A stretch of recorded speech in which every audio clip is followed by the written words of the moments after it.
Welcome back to our newest Let's Play. No more fighting for now. Or at least not, not the scale that we've been seeing. We're now exploring the Elven Kingdom. Here's a battle. Yeah, let's leave them alone. And actually, that right around where they're walking, that's probably around where Sod Mistral's house is. So we're getting close to the area that Masterwood fans are familiar with. In this case, we're coming up to a shrine in the Elven Kingdom, which isn't really, at this point in the game's timeline, it's really under a lot of pressure. It's really almost eliminated. And they find that it's a shrine to Randall, Lysander's old friend, who saved elves, who happen to be the king and queen. And here's Queen Arianna, and complete with some more Nightwish.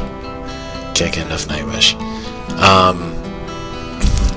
Now, you saw her in the flashback about Randall.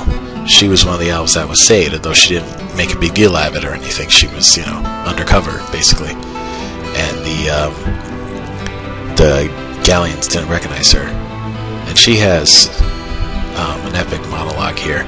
Honestly, I'm very proud of the next few scenes.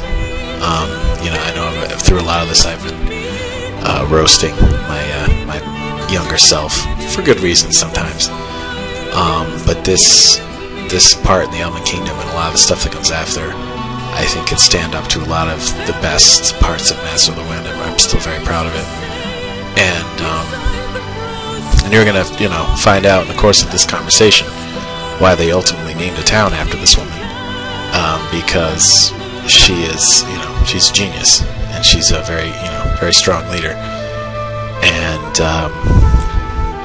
that we're going to find out that Arius, the stories of Arius, the exploits of him and the others, are, making the rounds around Celeste. And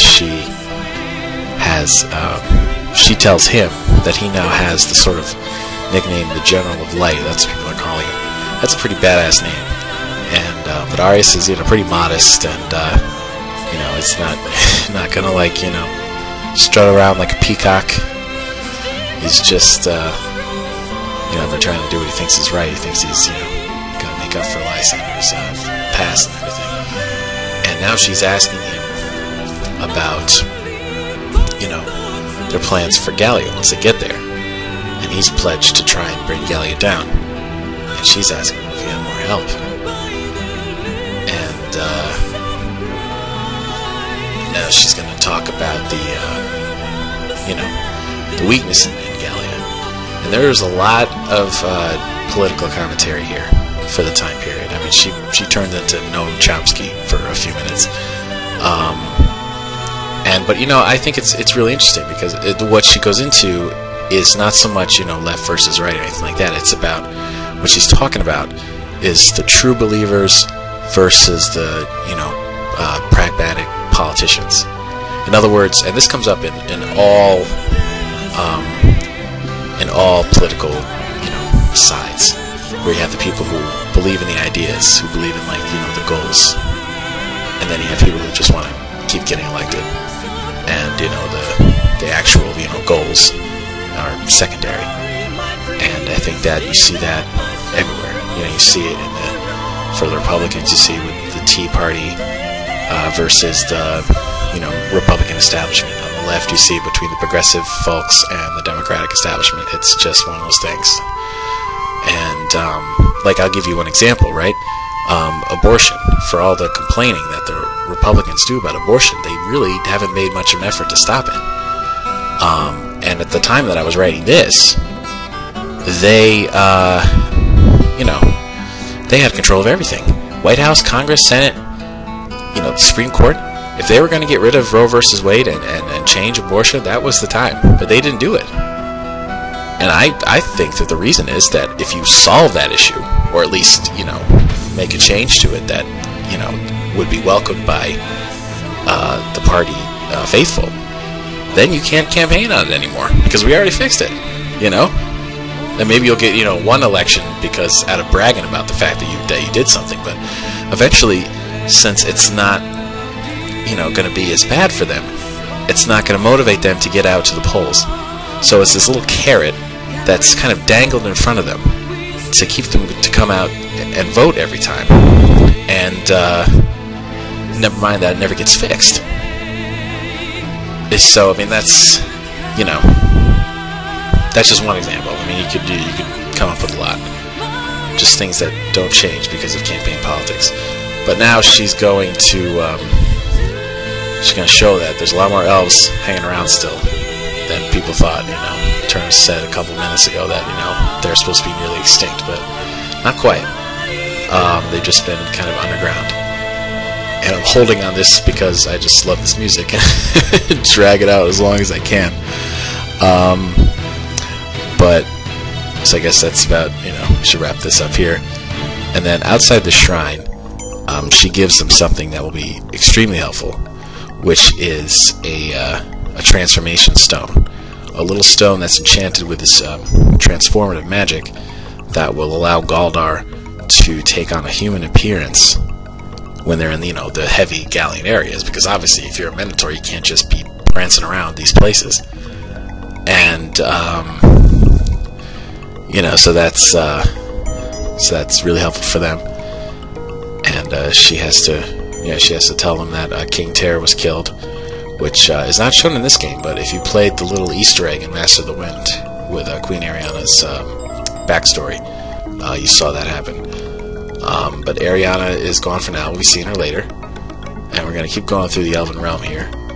I'll see more Gallians just prowling around. And then we're going to get to the city of Verlenia, which is not going to look like what you remember from Master of the Wind. I mean, it is just a wreck. A complete wreck. And, you know, this is another thing. And it's interesting what this scene brought out in people who played it. You know, once this initial cutscene was over, where he remembers, you know, Lysander on the rampage through the Elven Kingdom, people always felt like they needed to walk around this place slowly. You know what I mean?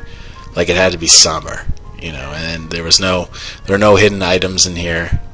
You know, it's just supposed to be this very grim, kind of respectfully silent bit, except for the music. And the music's beautiful. This is one of my favorite songs in the game. And Arius has an important realization here. It's going to come near the end of this clip, and I won't have the time to go into it, so I'll go into it now, where he's basically saying that he looks at this, and then he realizes that this is not what he wants to do to Gallia. You know, he just wants to kind of change the leadership in Gallia and change the policies, rather than just you know, knock down a city like this, because that's, unfortunately, that's a lot how we solve a lot of problems in the real world. I mean, what was that shitty movie, Pay It Forward? You know, after 9/11 happened, we dealt with it by pretty much blowing up places in the Middle East and just taking the misery that we were feeling and passing it on to them. I mean, wonder why they don't like us. But, you know, that's something I don't believe in. I just, you know, I don't believe in war. I don't know if there's such thing as a just war. I really don't. And, you know, it's, and I think, you know, at this particular point in the game, I was feeling very just frustrated and, you know, with what was happening. And it comes out. And there's another bit dialogue coming here that I want to read out loud because it's arguably the most important bit in the game. Where he says, "I told the people of Harrow after our fight there that I was going to do this to Gallia. I think crumble to dust were the words I used. We do need to fight them, but we can't fight like they do. We need to take power from them, not destroy a city full of people. Nobody deserves this." And that's, you know, that's pretty much a lot of what the game's about in the broad sense. There's a long scene coming up, so I'll stop here. We'll watch it next time. Peace.